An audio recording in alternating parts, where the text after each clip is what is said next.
J'ai ouvert le café-librairie de mes rêves et j'ai invité mes parents à la grande inauguration. Aucun d'eux n'est venu, ils sont tous allés à la fête pour la promotion de Isabelle à la place. Alors que je fermais boutique, seule, ma mère m'a envoyé un texto, il faut que nous discutions du café-librairie. Bonjour, je m'appelle Amélie Dubois, j'ai 28 ans, je suis née à Lyon et je vis actuellement à Paris. En repensant au chemin parcouru, j'ai l'impression d'être encore cette petite fille qui passait des heures assise dans la bibliothèque de l'école, serrant contre elle un gros roman, humant l'odeur du vieux papier et rêvant qu'un jour, elle pourrait créer un espace spécial pour les amoureux des livres comme moi. Je ne voulais pas d'un endroit qui ne vendait que du café ou que des livres, mais un café-librairie où les gens pourraient siroter une tasse de thé chaud en tournant les pages, trouvant un peu de paix et un baume pour leur âme. Depuis mon enfance, j'avais une habitude particulière. Chaque fois que j'étais triste, au lieu de le dire à quelqu'un, j'écrivais quelques lignes dans mon journal ou j'ouvrais un livre au hasard. Il semblait toujours qu'une phrase ou un personnage exprimait mes sentiments. C'est cette habitude qui a fait naître en moi une conviction, les livres peuvent être les compagnons les plus fidèles. Mais transformer ce rêve en réalité fut tout sauf facile. Après avoir obtenu mon diplôme universitaire, j'ai travaillé à temps partiel à la bibliothèque de la fac, puis comme barista dans un petit café, juste pour apprendre le métier. J'ai économisé chaque euro de mes modestes salaires, réduit mes plaisirs personnels et consacré tout mon temps libre à étudier comment gérer une petite entreprise. Je me suis inscrite à des cours de gestion de base au centre social du quartier, apprenant à établir des budgets, à négocier des baux commerciaux et à demander des permis d'exploitation. Il y a eu des nuits où, seul dans mon petit appartement parisien, je fixais des feuilles de calcul, me demandant si j'étais folle alors que tout le monde autour de moi poursuivait des carrières dites stables. Et moi, je rêvais d'ouvrir un café-librairie. Pourtant, chaque matin, lorsque j'entrais dans la bibliothèque et que je regardais les rangées infinies d'étagères, je savais que je ne pourrais pas vivre toute ma vie sans au moins essayer. Finalement, après des années d'économie et de préparation, j'ai trouvé un petit local d'angle dans le quartier du Marais qui semblait parfait. C'était une ancienne boulangerie qui avait fermé, avec de grandes fenêtres donnant sur une rue bordée d'arbres où les gens se promenaient souvent, une tasse de café à la main. J'ai passé des mois à rénover, à repeindre les murs, à construire des étagères, à choisir des tables et des chaises en bois clair et à suspendre des guirlandes de lumière dorée et chaleureuse au plafond. Le nom m'est venu un après-midi pluvieux, chapitre échec. Je voulais que chaque visite soit comme l'ouverture d'un nouveau chapitre, avec l'arôme sucré du thé chai servant de pont entre les gens et cet espace. C'était simple, mais cela portait chaque once de mon cœur. Pendant que je préparais avec enthousiasme le jour de l'ouverture, ma famille ne semblait guère s'en soucier. Ma mère, Hélène, une directrice des ressources humaines chevronnée, a toujours valorisé la stabilité et la sécurité par-dessus tout. Elle croyait en un parcours professionnel sûr avec des plans de retraite et tous les avantages, pas en des rêves risqués. Mon père, Laurent, un ingénieur bientôt à la retraite, restait généralement silencieux et suivait son exemple, s'opposant rarement, mais ne me soutenant jamais pleinement non plus. Et puis il y avait ma sœur cadette, Isabelle, 26 ans, la fierté éternelle de la famille. Elle venait d'être promue directrice marketing dans une start-up, et toute l'attention, tous les éloges lui étaient destinés. J'étais habitué à être mis au second plan, mais au fond de moi, j'aspirais toujours au jour où il me verrait enfin différemment. Quand j'ai fini d'imprimer les invitations pour l'inauguration, je les ai immédiatement envoyées à ma famille. Mes parents n'ont répondu que brièvement, on verra. La phrase familière que j'avais entendue toute ma vie, toujours vague, jamais une confirmation solide. Isabelle a simplement ouvert le message, l'a laissé en lube et n'a jamais répondu. Je m'étais habitué à leur indifférence, pourtant mon cœur gardait une lueur d'espoir. Je pensais que peut-être, quand ils verraient mon café rempli de monde, qu'ils sentiraient l'odeur du café fraîchement torréfié et regarderaient les étagères de livres illuminés, ils seraient fiers. Peut-être que cette fois, ils viendraient et me souriraient enfin avec la chaleur que j'attendais depuis toutes ces années. Le matin de l'inauguration, Paris était couvert d'un fin voile de pluie, comme une brume, de minuscules gouttelettes s'accrochant aux fenêtres et faisant scintiller les lampadaires. Je me suis réveillé à 4 heures du matin, le cœur battant d'excitation et de nervosité, comme une enfant le jour de sa première rentrée. Dans la petite cuisine du café, j'ai allumé le torréfacteur.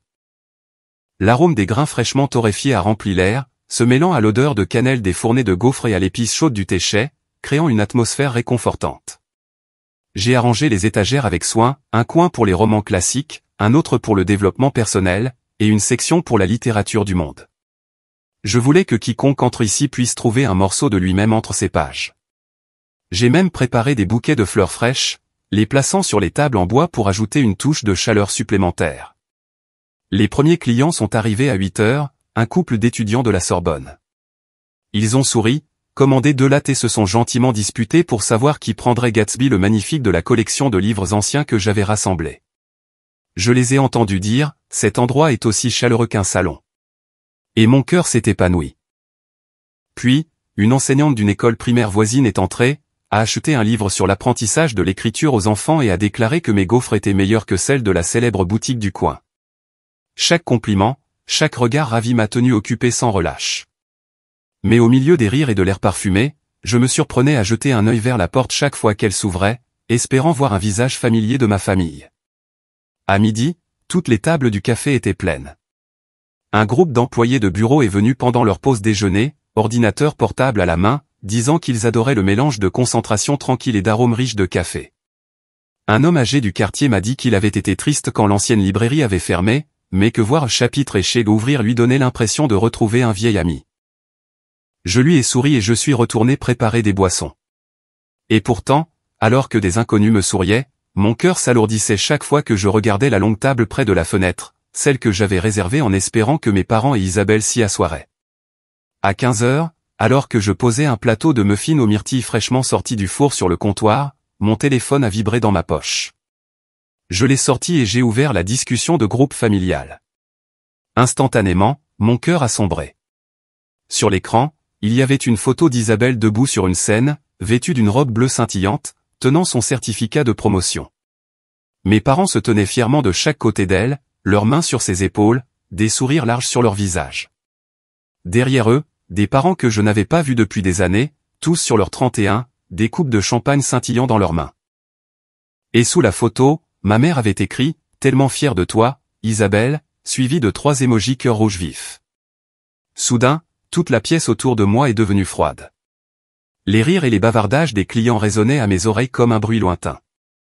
Je suis resté figé, les yeux rivés sur l'écran. Personne dans ma famille n'avait envoyé de message pour dire qu'il ne viendrait pas. Pas une excuse, pas même un simple félicitation pour moi. Ils avaient simplement disparu du jour le plus important de ma vie pour se montrer à celui d'Isabelle. Je me suis forcé à prendre une profonde inspiration, cachant la douleur à l'intérieur, et j'ai levé la tête avec un sourire quand un client a demandé un autre téchet. Ma bouche continuait de prononcer des mots aimables au client, mais à l'intérieur, je sentais un vide creux s'élargir. Je ne pouvais m'empêcher de me demander, m'étais-je menti à moi-même pendant toutes ces années, en croyant que si je travaillais assez dur, il changerait, qu'il verrait enfin ma valeur? À 20 heures ce soir-là, après le départ des derniers clients, j'ai commencé à nettoyer. J'ai empilé les chaises, essuyé le comptoir et éteint lentement les guirlandes de lumière dorée. La pièce qui avait été si animée quelques heures auparavant semblait maintenant insupportablement vide. Je suis sorti, j'ai baissé la porte vitrée et j'ai écouté le clic de la serrure résonner dans la rue calme. La pluie du matin s'était adoucie en une bruine, mais je me sentais trempé jusqu'au cœur. Une journée qui aurait dû être remplie de joie et de fierté s'était terminée dans la solitude. J'ai pensé au gâteau aux carottes que j'avais préparé spécialement pour ma famille, espérant que nous le couperions ensemble pour célébrer. Il était toujours intact dans le réfrigérateur. Juste au moment où je finissais de fermer, mon téléphone a de nouveau vibré. C'était un message de ma mère. Je l'ai ouvert, une lueur d'espoir traversant mon esprit, peut-être qu'elle s'excuserait ou dirait au moins félicitations. Mais l'écran n'affichait qu'une courte ligne, « Amélie, il faut qu'on parle du café-librairie. Appelle-moi. » Je suis resté là, dans la rue humide, la lueur de mon téléphone à la main, lisant et relisant ce message. Aucune louange, aucun encouragement, juste une convocation comme si j'avais fait quelque chose de mal. En moi, la déception et la colère ont fusionné en une coupure nette dont je savais qu'elle ne guérirait pas de sitôt. Cette nuit-là, de retour dans mon petit appartement, je me suis assise sur le canapé, regardant par la fenêtre. Les phares des voitures scintillaient dans la rue en bas, mais à l'intérieur, le seul son était le battement de mon propre cœur dans ma poitrine. En lisant et relisant le message de ma mère, je cherchais dans chaque mot de la chaleur, le moindre signe d'attention, mais il n'y en avait aucun. Il faut qu'on parle du café, avait-elle écrit, son ton aussi sec et froid que les emails qu'elle envoyait à ses subordonnés au travail. J'ai attendu un peu avant de décider de la rappeler, le cœur battant à tout rompre, comme si je pouvais enfin entendre des excuses, mais à l'autre bout du fil, il n'y avait que sa voix glaciale. « Viens à la maison demain soir. Il y a quelque chose d'important à propos du café. » Pas un seul mot de félicitation. Pas une seule question sur le déroulement de mon inauguration. Juste un ordre sec. J'ai raccroché, je me suis affalé et j'ai senti le poids écrasant sur ma poitrine, comme si une pierre y avait été posée. Des souvenirs de mon enfance ont soudainement refait surface. Je me suis souvenu quand Isabelle n'avait que 8 ans et que maman l'emmenait à son cours de danse classique. Toute la famille y allait, remplissant les sièges du public pour applaudir et l'encourager. J'avais 10 ans à l'époque, et je venais de participer à un concours de rédaction scolaire. Quand je suis rentré à la maison, excité de montrer le certificat que j'avais gagné pour une mention honorable, maman y a jeté un coup d'œil avant d'esquisser un léger sourire et de dire « c'est juste un passe-temps. Tu l'oublieras bientôt. » Je n'ai jamais oublié ce que j'ai ressenti. La joie en moi s'est éteinte en un instant, comme une bougie soufflée. À partir de ce jour, j'ai appris à cacher mes petites réussites, car je savais qu'elles ne brilleraient jamais assez pour rivaliser avec les projecteurs que ma famille réservait toujours à Isabelle. Maintenant, en regardant le message de ma mère, je réalisais que l'histoire ne faisait que se répéter sous une autre forme. Je pouvais soit continuer à attendre qu'ils me comprennent, soit me préparer à prouver que ce rêve n'était pas une fantaisie enfantine. J'ai choisi la deuxième option. Cette nuit-là même, j'ai étalé tous mes documents sur la table de la salle à manger de mon petit appartement. La licence commerciale de la ville de Paris, le bail de 3 ans avec option de renouvellement, le plan financier détaillé que j'avais passé des mois à perfectionner. J'ai disposé les factures de la machine à expresso, des étagères, du système de caisse, chacune tamponnée, signée et entièrement payée. J'ai tout organisé soigneusement dans un dossier intitulé Chapitre échet, documents officiels. En rangeant les papiers, je me suis dit que si l'intention de maman était de me rabaisser, je ne lui en donnerais pas l'occasion. Je voulais m'asseoir en face d'eux et feuilleter chaque document, montrant que j'avais agi sérieusement, avec un plan, avec des chiffres pour le prouver. Je n'étais plus la petite fille mise de côté à table, à qui on disait que ce qu'elle faisait n'était qu'un passe-temps. J'étais une femme de 28 ans, autonome, et j'allais le leur faire comprendre. Et pourtant, sous toute cette détermination, une tristesse silencieuse s'insinuait encore. J'ai pensé à ma mère lisant mon message d'inauguration sans prendre la peine de répondre, tout en embrassant joyeusement Isabelle sur scène. Je me suis demandé, si j'échouais demain, se sentiraient-ils satisfaits, heureux que leurs avertissements se soient avérés vrais? Cette pensée m'a glacé le sang. Je savais que je ne me préparais pas seulement à une soi-disant réunion de famille. En réalité, ce serait un interrogatoire où je serais forcé de prouver ma valeur aux personnes mêmes qui auraient dû être mes premiers soutiens. Cette nuit-là, la pluie tapotait régulièrement contre la fenêtre. J'ai rangé le dossier proprement, je l'ai glissé dans un sac à main noire et je l'ai posé sur la chaise, prêt pour le lendemain. Demain, j'entrerai dans cette maison non pas comme une fille mendiant une validation, mais comme la propriétaire d'un café-librairie, une femme qui avait transformé son rêve en réalité avec de la sueur et de la persévérance. Je savais que ce serait difficile. Je savais qu'ils essaieraient de me démolir. Mais cette fois, j'étais prête. Et au fond de moi, je sentais une petite flamme murmurer, ce n'est plus leur jeu. C'est mon histoire. Le lendemain soir, en conduisant vers la maison de mes parents, mes nerfs se sont tendus comme si j'étais sur le point d'entrer dans un tribunal. Leur maison familière de 2 étages dans la banlieue nord de Paris est apparue, avec sa pelouse soigneusement tondue et ses rosiers déjà flétris sous la pluie d'automne. La lourde porte en bois a grincé en s'ouvrant, et là se tenait ma mère, le visage sans expression. Elle a simplement dit « Entre ». Pas de câlin, pas d'accueil chaleureux, juste un silence pesant dans l'air. Je suis entré dans le salon où la lumière dorée projetait des ombres sur le vieux canapé en cuir. Isabelle était assise en tailleur sur le fauteuil, un verre de vin rouge à la main, les lèvres esquissant un demi-sourire, ses yeux vifs comme si elle attendait que mon spectacle commence. Sur la table en bois devant eux se trouvait une épaisse pile de papier si soigneusement arrangée que cela ressemblait moins à une conversation familiale qu'à une réunion d'entreprise. Mon père était assis en bout de table, des lunettes de lecture sur le nez, l'expression sévère. Il s'est raclé la gorge, puis a poussé la pile vers moi. Nous avons examiné quelques données. Voici les statistiques. 80% des petits cafés font faillite au cours de leurs 5 premières années. J'ai jeté un coup d'œil et j'ai vu des graphiques colorés, des chiffres surlignés au fluo, chaque mot choisi pour souligner le risque du chemin que j'avais pris. Ma mère a parlé lentement, sa voix plate comme si elle annonçait une décision de personnel au bureau. nous pensons que tu devrais intégrer Chapitre Éché à la SARL familiale Cœur et compagnie. De cette façon, ce sera plus sous l'égide de la famille. Isabelle s'occupera du marketing, des finances et des partenariats. Tu pourras gérer les opérations quotidiennes, la préparation du café, le rangement des livres, l'organisation de petits événements. Elle a marqué une pause, me fixant d'un regard froid. La condition est que tu changes le nom du café.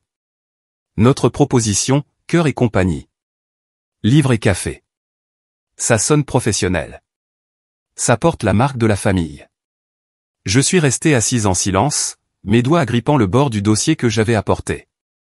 Tous les efforts que j'avais mis dans la création de Chapitre Éché, de la police du logo au petit slogan imprimé sur le menu, étaient balayés d'une seule phrase. Il voulait transformer mon rêve personnel en un soi-disant projet familial, un projet qu'Isabelle contrôlerait en fin de compte. Rassemblant tout mon courage, j'ai demandé, pourquoi n'êtes-vous pas venu à l'ouverture? J'ai envoyé les invitations, et même des rappels. Ma voix tremblait légèrement, mais restait ferme. La pièce sembla s'arrêter. Mon père a tourné la tête, évitant mon regard. Ma mère a bu une gorgée d'eau, puis a répondu sans la moindre trace d'émotion. La promotion d'Isabelle était plus importante.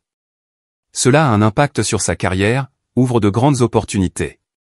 L'ouverture de ton café pouvait toujours être reportée, mais la chance d'Isabelle d'avancer ne se présente qu'une fois. Ces mots m'ont transpercé comme un couteau. J'ai entendu chaque syllabe clairement, et la douleur est montée dans ma gorge jusqu'à ce qu'il soit difficile de respirer. Je me suis tourné pour regarder Isabelle. Elle était assise là, les lèvres retroussées en un sourire victorieux, ses yeux brillants de fierté. À cet instant, j'ai réalisé que ce n'était pas seulement que j'avais été abandonné le jour de mon ouverture. J'étais pesé et mesuré, réduite à rien de plus qu'un faible chiffre sur leur graphique. Ma mère a continué, son ton régulier, presque mécanique. Amélie, je ne nie pas que tu as de la passion, mais les affaires demandent plus que de la passion. Tu as besoin de quelqu'un d'expert. Isabelle a de l'expérience en marketing. Elle a des relations. Si tu la laisses gérer les parties importantes, tu ne porteras pas un fardeau si lourd. Tu devrais te concentrer sur ce que tu sais faire, lire, sélectionner des livres, organiser de petits événements communautaires. Laisse les grandes affaires à quelqu'un d'autre. J'ai pris une profonde inspiration, me forçant à rester calme. Les souvenirs ont afflué. Moi, petite fille, serrant un prix de littérature, qualifié de passe-temps par maman. Tandis qu'Isabelle, après avoir trébuché dans une routine de danse maladroite, était couverte d'applaudissements. Et maintenant, le même scénario se répétait, mais sur une plus grande scène. Le rêve de ma vie, réduit à un simple passe-temps, tandis qu'Isabelle était une fois de plus couronnée centre de tout.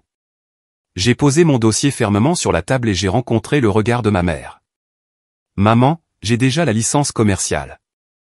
J'ai enregistré le nom au Chapitre Éché et j'ai préparé un plan financier. Je n'ai pas besoin de l'intégrer à une SARL juste pour en perdre le contrôle. Ma voix tremblait légèrement, mais elle était claire. Mon père sembla prêt à parler, mais un regard acéré de ma mère le fit taire. J'ai poursuivi.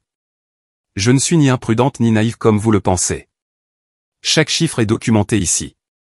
J'ai poussé le dossier vers eux, chaque page tamponnée, signée et datée. Ma mère a plissé les yeux, feuilletant quelques feuilles sans vraiment lire, fronçant les sourcils comme si toutes ces preuves n'étaient qu'une farce d'enfant. Isabelle a éclaté d'un rire moqueur et aigu, le son me tranchant comme une lame.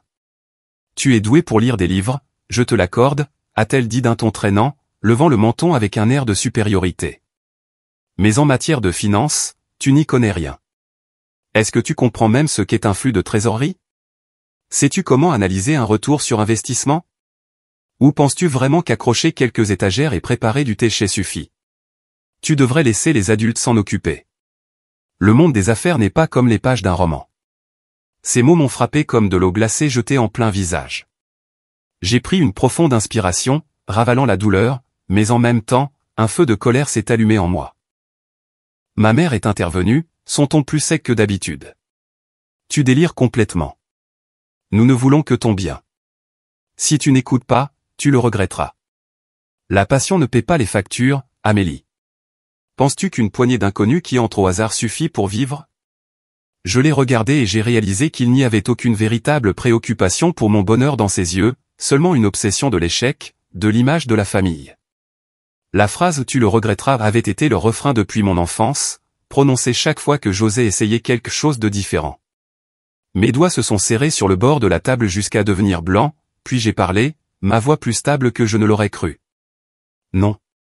C'est mon travail et mon rêve. Je ne laisserai personne en prendre le contrôle. Je suis allé assez loin pour savoir ce dont j'ai besoin, et je ne permettrai à personne de transformer mon rêve en projet de quelqu'un d'autre. Ma voix n'était pas forte, mais elle portait une fermeté qui a rempli la pièce. Un instant, le silence est tombé, seulement rompu par le tic-tac de l'horloge murale. Mon père m'a regardé avec une expression indéchiffrable, une lueur de surprise dans ses yeux, bien qu'il n'ait rien dit. Isabelle est restée immobile quelques secondes, son sourire moqueur persistant sur ses lèvres, mais dans ses yeux, j'ai surpris un bref éclair d'incertitude. Ma mère a serré les poings, puis a claqué la pile de papier sur la table. « Tu es trop têtue, Amélie. Si tu échoues, n'attends pas que cette famille te sauve. Ne reviens pas ramper vers nous. » Je me suis levé, le cœur battant si fort qu'il semblait vouloir sortir de ma poitrine, mais ma voix est restée ferme. Je n'en aurais pas besoin. J'assumerai l'entière responsabilité de mes choix. Je me suis penché, j'ai rassemblé mon dossier, je l'ai glissé soigneusement dans mon sac et j'ai mis mon manteau. Mes pas résonnaient sur le parquet, chacun martelant la vérité que je ne reculerai plus. L'air était si épais qu'on aurait pu le couper au couteau. Je me suis dirigé vers la porte sans me retourner. Derrière moi, j'ai entendu Isabelle marmonner juste assez fort pour que je l'entende, « Tu nous supplieras de t'aider bien assez tôt. » Je n'ai pas répondu. La porte s'est refermée derrière moi, le son réverbérant comme un point final temporaire à cette confrontation amère. Je suis sorti sur le porche, inhalant l'air froid et humide d'une nuit parisienne. La bruine tapotait sur mes épaules, mais je m'en fichais. À l'intérieur de moi, quelque chose s'était brisé. Mais en même temps, quelque chose de nouveau était né, la détermination. En retournant à mon appartement, mon cœur battait toujours la chamade et la sueur mouillait mes paumes sur le volant. Pourtant, au milieu des tremblements, une vérité n'avait jamais été aussi claire. Si je cédais, je perdrais non seulement le café, mais aussi moi-même. Toute ma vie, je m'étais habitué à vivre dans l'ombre d'Isabelle, à l'indifférence de ma mère, à cacher mes petites victoires pour qu'elles ne soient pas rabaissées. Mais cette fois, c'était différent. Chapitre Éché n'était pas seulement un café-librairie. C'était ma déclaration au monde que je pouvais me tailler une place, une vie que personne d'autre ne pourrait emprisonner. Alors que ma voiture tournait dans la rue familière, j'ai serré le volant et je me suis dit, peu importe à quel point ce sera difficile, je ne ferai pas marche arrière. Je savais que je ferais face à des défis encore plus grands, peut-être même à une ingérence directe de ma famille. Mais au lieu de la peur, j'ai senti une nouvelle sorte d'énergie monter en moi. Ils voulaient que je m'effondre pour prouver qu'ils avaient raison. Mais je me tiendrais droite pour prouver que je n'avais pas besoin de leur validation. Cette nuit-là, en arrivant à mon appartement, je ne suis pas allé me coucher tout de suite. Je me suis assise près de la fenêtre, regardant la pluie tomber, et j'ai écrit dans mon carnet en grosses lettres, « À partir d'aujourd'hui, je fixe des limites. » Et pour la première fois de ma vie, j'ai cru que je pourrais vraiment tenir ces limites. Après cette nuit, après avoir décidé de fixer des limites avec ma famille, je suis resté éveillé à réfléchir à ma prochaine étape. S'ils voulaient voir le chapitre Éché comme un simple passe-temps frivole, alors j'en ferai la preuve indéniable qu'ils avaient tort. Je savais qu'en affaires, on ne pouvait pas simplement s'asseoir et attendre que les clients viennent d'eux-mêmes. Je devais construire une véritable communauté autour du café, un cercle assez large pour combler le vide que ma famille avait laissé. J'ai donc commencé un nouveau plan, non seulement pour survivre, mais pour faire de Chapitre Éché un nom qui ne pourrait être ignoré. La première idée qui m'est venue a été les mercredis du club de lecture. J'ai contacté quelques habitués qui étaient passés le jour de l'ouverture et leur ai demandé s'ils seraient intéressés par des discussions de livres à thème. À ma grande surprise, ils étaient plus enthousiastes que prévu. Pour la première semaine, nous avons choisi la saison des Feux de Céleste Ng. J'ai imprimé quelques petites affiches, les ai collées sur les vitrines du café et j'ai posté une annonce sur Instagram. Ce premier mercredi soir, plus de 10 personnes sont venues.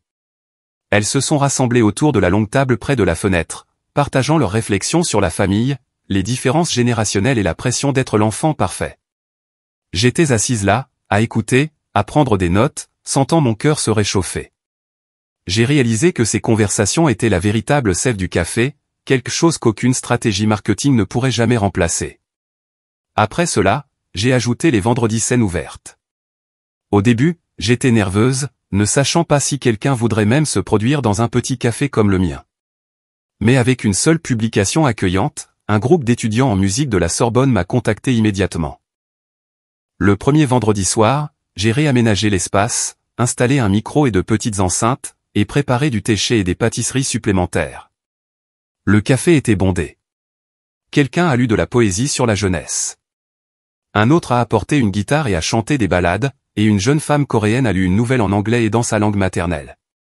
L'atmosphère était si vivante et sincère que j'ai dû me tenir derrière le comptoir pour essuyer discrètement mes larmes. Pour la première fois, j'ai senti que le café n'était pas seulement un lieu pour vendre des boissons, mais un lieu pour nourrir l'âme. Pour assurer la pérennité, j'ai introduit une réduction de 10% pour les étudiants et les enseignants.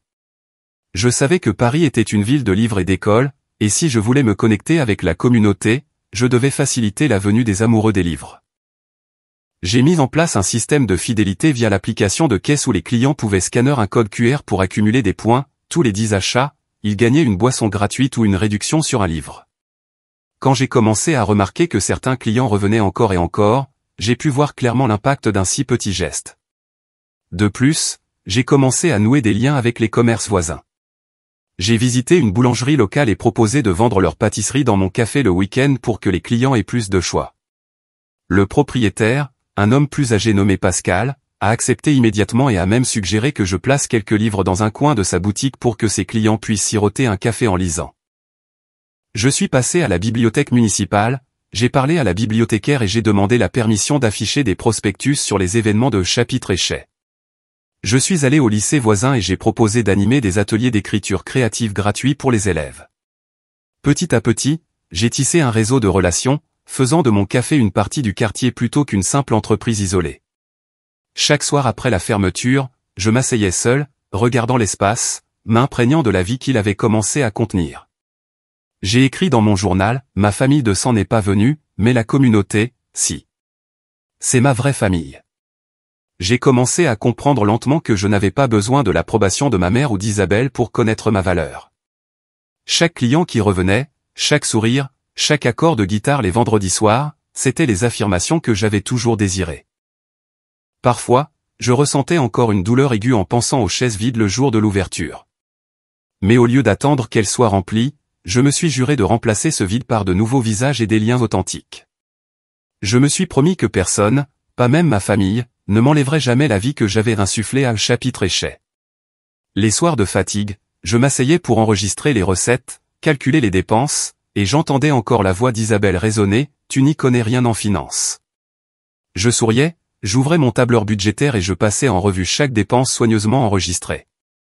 Je savais que je n'étais pas parfaite, mais je savais aussi que j'étais loin d'être incompétente.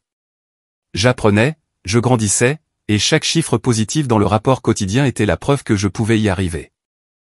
En regardant par les fenêtres du café la douce bruine de la pluie parisienne, un étrange sentiment de paix m'a envahi. Peut-être que je n'avais pas une famille qui me soutenait, mais j'avais une communauté qui se formait lentement, et je m'avais moi-même.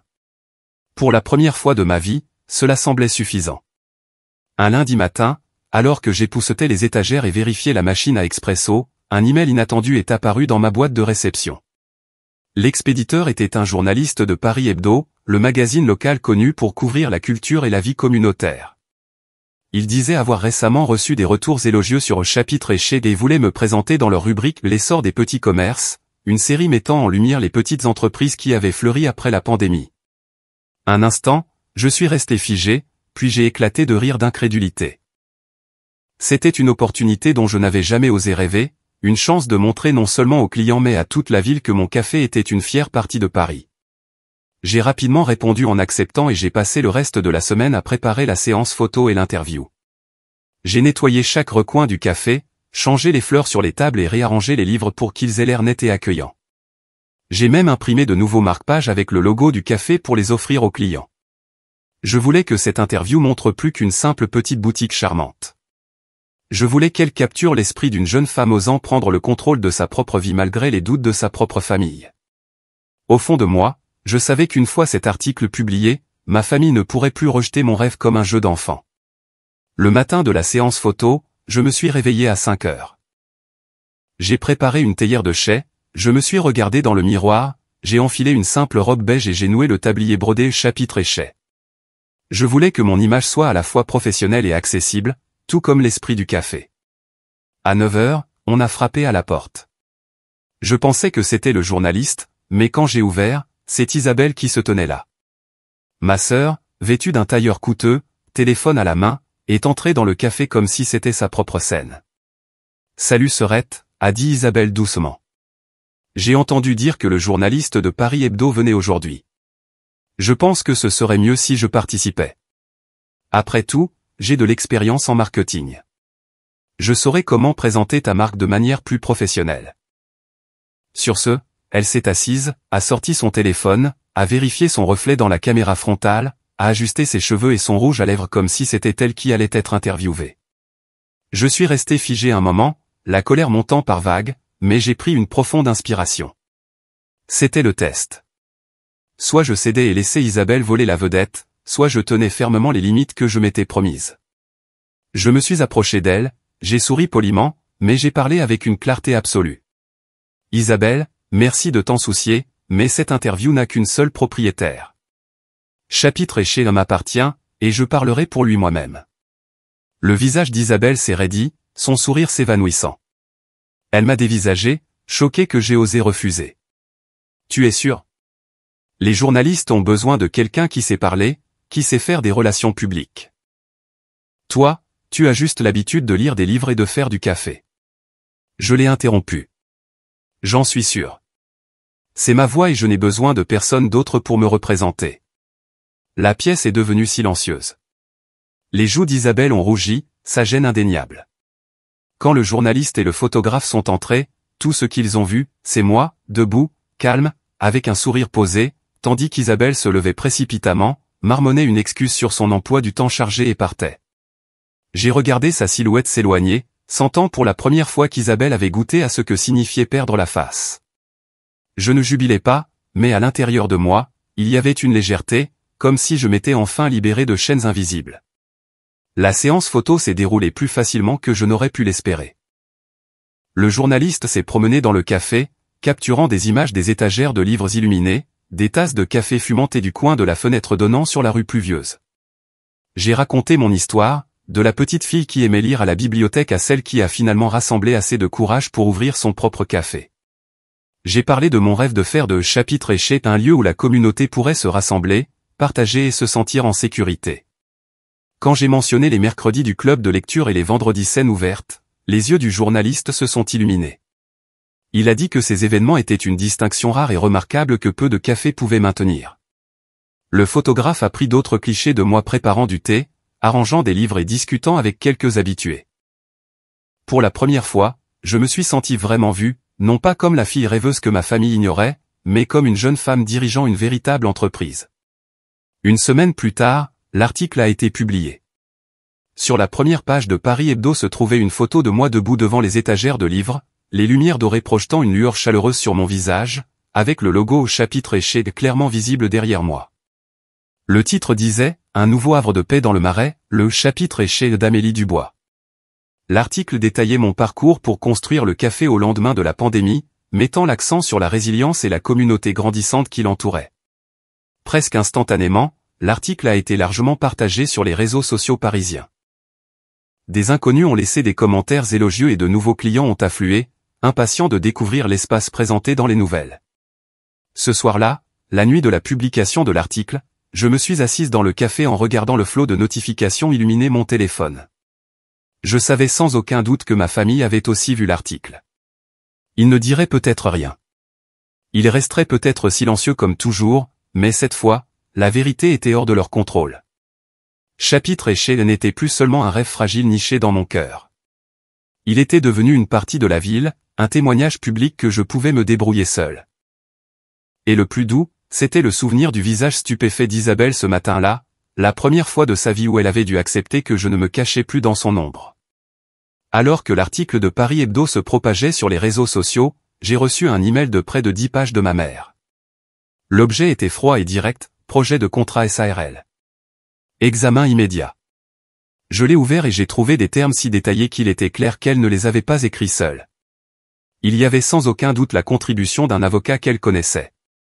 En surface, le contrat prétendait qu'intégrer le chapitre éché à la SARL familiale Cœur et compagnie me donnerait accès à des capitaux, un soutien marketing et un partage des risques. Mais plus je lisais, plus je devenais mal à l'aise. Une clause se détachait en gras, toutes les décisions majeures concernant les finances, l'expansion ou les changements de marque nécessitent l'approbation des associés gérants, à savoir ma mère et Isabelle. En d'autres termes, elle voulait que je renonce à mon autorité, que je leur cède volontairement un droit de veto, me laissant comme simple exploitante tandis qu'elle tenait les rênes. Je suis resté assise longtemps, les mains tremblantes en tournant chaque page. Tous les efforts, la sueur et les rêves que j'avais investis dans ce café. Signer ce document en ferait instantanément le leur. J'ai cliqué sur répondre et j'ai tapé une seule phrase, je ne signerai pas. C'est mon entreprise indépendante. Puis j'ai éteint mon ordinateur. La peur a vacillé en moi, car je savais qu'en refusant, j'entrais officiellement en confrontation directe. Cette peur est devenue réalité plus vite que je ne l'avais prévu. Le lendemain matin, alors que je déverrouillais les portes du café, un habitué est entré en courant et a dit « Amélie, as-tu regardé sur Yelp ? Mon Dieu, pourquoi y a-t-il autant d'avis à une étoile ?» J'ai sorti mon téléphone et mon cœur a failli s'arrêter. Du jour au lendemain, Yelp et Google Maps s'étaient remplis de dizaines d'évaluations à une étoile. Les commentaires se ressemblaient tous de manière suspecte, le café est froid. Le personnel est impoli. L'endroit est sale. Certains disaient même, ne gaspillez pas votre argent ici. Ce café va probablement bientôt fermer. J'ai su immédiatement que ce n'était pas de vrais avis. La veille encore, je recevais des éloges de ces mêmes clients.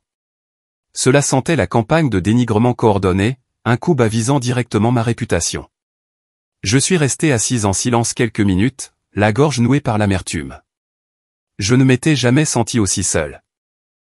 Mais alors, l'une de mes clientes les plus fidèles, une professeure de lycée qui passait chaque après-midi, a posé doucement sa main sur mon épaule et a dit « Ne t'inquiète pas, Amélie. Tous ceux qui viennent ici savent ce qu'est vraiment ton café. Les faux avis ne tromperont personne. » Ces mots ont été comme un baume pour mon âme. J'ai pris une longue inspiration et je me suis dit, ils peuvent répandre des mensonges, mais je me battrai avec la vérité. J'ai passé le reste de la matinée à répondre à chaque avis poliment et de manière transparente, les remerciant pour leurs commentaires, les invitant à revenir pour voir par eux-mêmes et réaffirmant que notre café est toujours servi chaud et notre service toujours attentionné. Je n'ai pas argumenté. Je ne me suis pas emporté. Au lieu de cela, j'ai laissé mon professionnalisme calme contraster avec la malveillance derrière les attaques. Étrangement, cette approche même a piqué la curiosité. Quelques nouveaux clients sont venus pour voir par eux-mêmes, et quand ils sont repartis avec le sourire, j'ai su que j'avais choisi la bonne réponse. Mais le coup suivant est venu plus vite que prévu. Une semaine plus tard, pendant un service de déjeuner chargé, 2 inspecteurs de l'hygiène se sont présentés, veste avec badge et porte-bloc à la main. Nous avons reçu un signalement anonyme concernant des problèmes de sécurité alimentaire ici, ont-ils dit. J'ai dégluti difficilement, le cœur battant, mais je n'ai pas paniqué. J'étais préparé depuis le premier jour. Chaque produit alimentaire étiqueté avec des dates, le réfrigérateur maintenu aux bonnes températures, l'évier à 3 compartiments impeccables, le stockage à sec organisé. Ils ont inspecté chaque recoin, ouvert le congélateur, mesuré les températures et vérifié ma certification HACCP. Je les ai suivis, répondant à chaque question avec une confiance qui m'a même surprise. À la fin, l'un d'eux a hoché la tête et a dit, tout est conforme aux exigences. En fait, votre établissement est plus propre que beaucoup d'autres. Continuez ce bon travail. Ce n'est qu'après leur départ que j'ai expiré, ma chemise humide de sueur. Je savais exactement qui était derrière ce signalement anonyme. Et je suis devenue encore plus certaine que ma famille ne s'arrêterait pas là. Ce soir-là, après la fermeture, j'ai sorti mon carnet et j'ai tout noté. Le jour où j'ai reçu l'email du contrat, les détails de la clause de veto, le jour où le flot d'avis à une étoile est apparu, l'heure de la visite des inspecteurs de l'hygiène et ce qu'ils ont dit. J'ai pris des captures d'écran, sauvegardé des copies de l'email, et même imprimé les faux avis. J'ai assemblé un dossier séparé intitulé « Preuve de harcèlement ». Regarder ce dossier me donnait la chair de poule. Ce n'était plus de simples conflits familiaux. C'était devenu une série d'actions délibérées visant à me contrôler et à me saper. Mais au lieu de me briser, cela a allumé un nouveau feu en moi. Je ne les laisserai pas me voler mon rêve. Si nécessaire, j'utiliserai la loi pour le protéger. Après des semaines de faux avis incessants, d'inspections sanitaires et de contrats pressants, j'ai décidé que je devais faire quelque chose de grand. Quelque chose qui rendrait à la fois le quartier et ma famille incapables d'ignorer plus longtemps Chapitre Échet. J'ai passé d'innombrables nuits à réfléchir, griffonnant des idées sur des post-it et les collant sur les murs de mon appartement. Finalement, j'ai choisi un événement, le Festilivre du quartier, un petit festival littéraire entièrement organisé par moi. Il n'avait pas besoin d'être énorme, mais il devait être assez puissant pour ancrer Chapitre Échet au cœur de la communauté. J'ai envoyé des invitations à plusieurs auteurs indépendants que j'avais rencontrés lorsque je travaillais à la bibliothèque universitaire. Beaucoup d'entre eux ont accepté immédiatement, ravis de l'occasion de dédicacer des livres et de rencontrer des lecteurs en personne. J'ai également contacté une école primaire près du Marais, proposant d'organiser une collecte de livres pour enrichir leur bibliothèque. Les enfants seront si reconnaissants, a répondu la directrice. Et j'ai su que j'étais sur la bonne voie. J'ai imprimé des affiches, lancé une petite publicité sur Facebook et, surtout, j'ai parlé à chaque client régulier, les invitant à venir avec leurs amis et leurs familles. Le jour du Festilivre, Paris a été béni d'un doux soleil, un cadeau rare au début du printemps. Je me suis levé à 4 heures du matin, j'ai préparé le double de pâtisserie, brassé de grandes carafes de thé et réarrangé les tables pour créer un espace pour les dédicaces d'auteurs, un coin lecture pour enfants et une boîte à dons placée en plein centre du café. À 9 heures, la foule affluait déjà. Les gens faisaient la queue à la porte, beaucoup portant des sacs pleins de livres à donner. Les rires remplissaient l'air. L'odeur du café chaud s'y mêlait, et l'éclat sur chaque visage faisait gonfler mon cœur. Un jeune auteur a lu à voix haute des extraits de son premier roman, accueilli par des applaudissements enthousiastes. Un groupe d'étudiants en musique que je connaissais des vendredis scènes ouvertes grattait des guitares acoustiques près de la fenêtre. Des enfants étaient assis en tailleur sur un tapis, écoutant attentivement un bénévole lire des livres d'images à haute voix. Je me déplaçais dans la foule, saluant les gens, acceptant les compliments, serrant des mains. Tout se déroulait mieux que je ne l'avais jamais rêvé. Et puis, comme si c'était écrit pour tester ma détermination, ma famille est apparue. Je les ai repérés dès qu'ils ont franchi la porte. Ma mère dans une robe bleu marine formelle, ses yeux scrutant chaque recoin.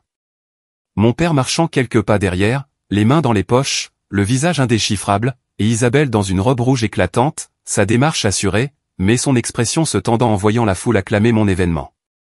Une seconde, mon cœur a flanché, mais j'ai pris une profonde inspiration et je me suis rappelé, c'est ma scène, pas la leur. Ils ont déambulé dans le café, leurs yeux cherchant des défauts. Mais à ce moment-là, un client plus âgé, peut-être dans la soixantaine, s'est approché de moi avec un sourire chaleureux. « Amélie, vous avez vraiment du talent. Ce café est merveilleux. J'habite dans ce quartier depuis 20 ans, et je n'ai jamais vu un événement rassembler les gens comme ça. » Ces louanges ont résonné clairement à la vue de mes parents. J'ai surpris l'éclair de surprise sur le visage de ma mère, ses lèvres se pressant en une fine ligne comme si elle ne savait pas comment réagir. Isabelle est restée figée, pour une fois, sans aucune remarque cinglante prête sur le bout de la langue. Et mon père. Il m'a regardé un long moment avant de faire un petit signe de tête délibéré. Ce simple geste m'a piqué les yeux. Je les ai invités à s'asseoir, non pour les apaiser, mais pour affirmer mes limites. De mon sac, j'ai sorti une enveloppe blanche et je l'ai placée devant ma mère. C'est une lettre de mon avocat, ai-je dit d'une voix égale, calme mais ferme. S'il y a d'autres tentatives de contrôle ou de sabotage de Chapitre Échet, j'engagerai des poursuites judiciaires. J'ai documenté toutes les preuves. J'ai vu la brève pâleur envahir le visage de ma mère avant qu'elle ne le masque à nouveau avec son sang-froid habituel. Elle a ouvert la bouche, prête à parler, mais mon père est soudainement intervenu. Il intervenait rarement dans ces confrontations, mais cette fois, sa voix était basse et ferme. « Assez, Hélène. » Ces deux mots ont atterri comme un coup de marteau, plongeant la pièce dans le silence. Je me suis tourné vers lui et dans ses yeux, j'ai surpris quelque chose, peut-être du regret, peut-être une reconnaissance tardive. Mais quoi que ce fût, cela me disait une chose, je n'étais plus seul. Le reste du festival s'est déroulé comme un rêve. La boîte de dons a débordé de livres en quelques heures seulement. Les auteurs indépendants ont continué à dédicacer des exemplaires et à discuter avec les lecteurs. Un journaliste de la chaîne de télévision locale est passé, a filmé quelques scènes et a promis de les diffuser le soir même. J'ai regardé les clients faire la queue pour un café, beaucoup amenant leur famille. Et au milieu des rires et des bavardages, j'ai su que Chapitre et Shade était vraiment devenu une partie de la communauté. Ma famille est partie discrètement sans un mot de plus. Mais je n'avais pas besoin qu'ils disent quoi que ce soit. J'avais tout le quartier derrière moi maintenant, et j'avais trouvé une nouvelle sorte de famille, une famille bâtie sur la confiance, l'amour des livres et des relations authentiques. Cette nuit-là, en fermant, l'odeur du café flottait encore dans l'air, et les échos des rires semblaient planer dans la pièce.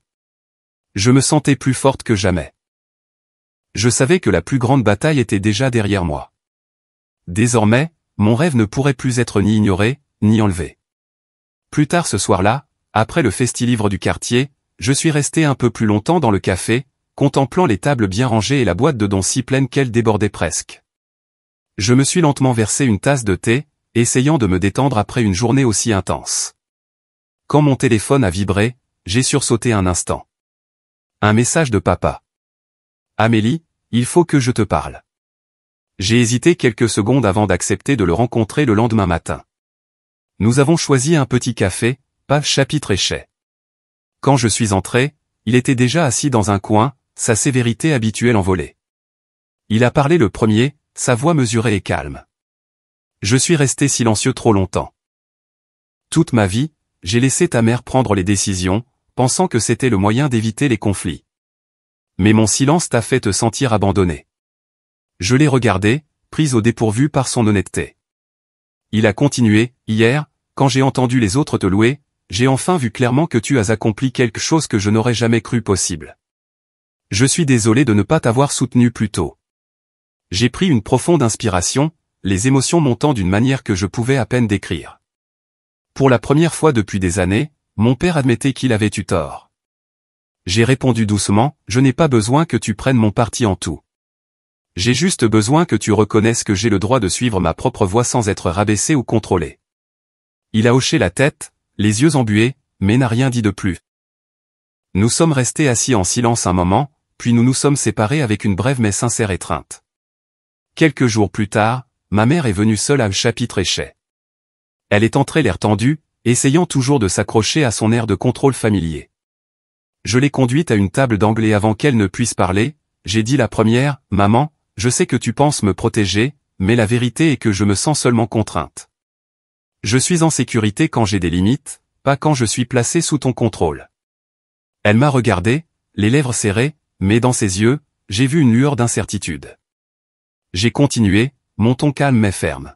« Si tu m'aimes, laisse-moi prendre la responsabilité de ma propre vie. » Chapitre et Shade n'a pas besoin d'un tuteur, il a besoin d'une propriétaire, et je suis cette propriétaire. Il n'y a pas eu de réaction de colère comme je m'y étais préparé. Elle a simplement soupiré et a regardé par la fenêtre. Peut-être que j'ai eu tort, a-t-elle murmuré, bien qu'elle n'ait fait aucune promesse de changer. Je ne m'y attendais pas. Je savais qu'elle était quelqu'un qui avait du mal à admettre ses erreurs.